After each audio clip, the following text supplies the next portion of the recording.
Connaissez-vous La Maison des Feuilles? Non? Eh bien, comme son titre l'indique, avec cette métaphore, La Maison des Feuilles est un livre. Un livre dont l'avant-propos est « Ceci n'est pas pour vous ». C'est un roman expérimental, donc, qui a été écrit par Mark Z. Danielewski et qui a été publié par Pantheon Books en 2000. Ça a été le premier livre jamais écrit par Mark Z. Danielewski. Il l'a écrit pendant plusieurs années, il a travaillé dessus. Il écrivait parfois même pendant ses heures de travail, sachant qu'il avait donc, il enchaînait les petits boulots. Ce roman, c'est un mélange d'horreur, mais de réflexion aussi, de réflexion philosophique, de fantastique. Et puis Danielewski, il joue avec la forme du livre. Il cherche à faire ressentir au lecteur la même chose que ressentent les personnages de ce livre. Il cherche à faire en sorte qu'il soit perdu en le lisant. La mise en page est très spéciale. Il y a des pages qui sont presque vides. Il y a des mots isolés, ou répétés, ou des spirales, ou des notes interminables. Ceux qui lisent ce livre vous diront sûrement qu'ils ont eu l'impression d'explorer quelque chose. Comme dans le livre, les personnages explorent une maison. L'ouvrage en lui-même paraît être une sorte de puzzle. C'est comme s'il était fait pour être difficile à lire, comme s'il refusait d'être lu. D'ailleurs, à cause de cette mise en page, les éditeurs ne voulaient pas publier ce livre, parce que c'était trop compliqué. Mais Mark Z. Danielewski l'a mis sur un PDF sur son site internet et ça a eu tellement de succès que finalement, on l'a publié. Le titre La Maison des Feuilles, c'est donc, comme je l'ai dit plus tôt, une métaphore d'un livre lui-même, mais c'est aussi une référence à cette histoire.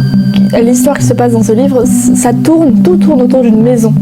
Et c'est pour ça que le mot maison est toujours écrit en bleu.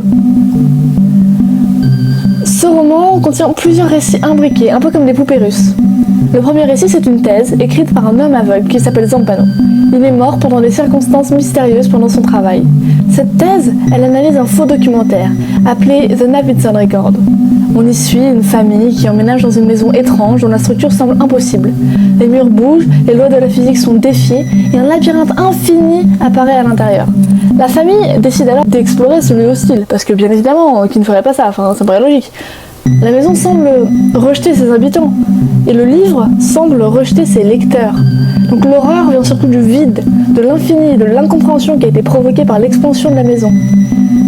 Mais le fait que Zampano soit aveugle est tout de même assez symbolique. Il écrit sur un film qu'il ne peut même pas voir. Un autre des personnages importants est Johnny. Johnny découvre la thèse de Zampano dans une boîte. Il tente de la modifier et de la terminer, mais il devient rapidement obsédé par elle. Et plus il travaille dessus, plus il sombre dans la folie. Ce que l'on voit dans ses notes, qu'il écrit en petits caractères. C'est ça les notes infinies dont je vous parlais plus tôt. Johnny représente le lecteur. Plus il lit, plus il est affecté par ce qu'il découvre. À la fin du livre, il y a des lettres écrites par sa mère qui a été internée dans un hôpital psychiatrique qui permettent d'en apprendre davantage sur son passé. À mesure que Johnny plonge dans la psychose, il devient évident que cette maison reflète son esprit brisé. C'est un lieu sombre, un lieu imprévisible et impossible à comprendre. Donc elle devient une sorte de métaphore de la folie. Plus on l'explore, plus on risque de s'y perdre. Mais ces trois récits complexes rendent le livre volontairement désorientant. Il explore des thèmes comme l'obsession, l'angoisse existentielle, la fragilité de la perception humaine.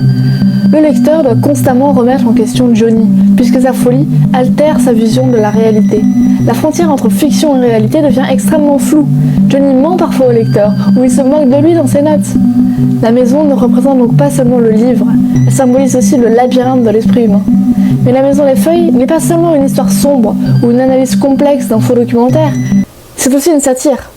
Oui, c'est une satire du style universitaire de Zampano, qui est volontairement excessif et difficile à suivre. L'auteur critique les essais académiques, qui sont trop compliqués et trop prétentieux. Les nombreuses digressions de Zampano ressemblent elles-mêmes à un labyrinthe. De plus, il invente beaucoup de ses références, tout comme il invente le sujet principal de sa thèse, The Navidson Record. Ça brouille encore davantage la frontière entre le réel et la fiction.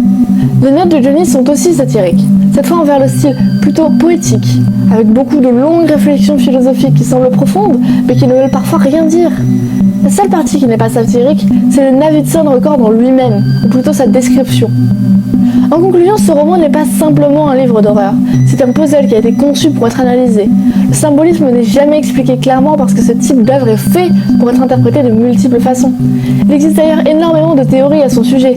Le livre demande une lecture active, une lecture immersive, et je le recommanderais à toute personne qui a le temps ou la patience d'essayer de le décrypter.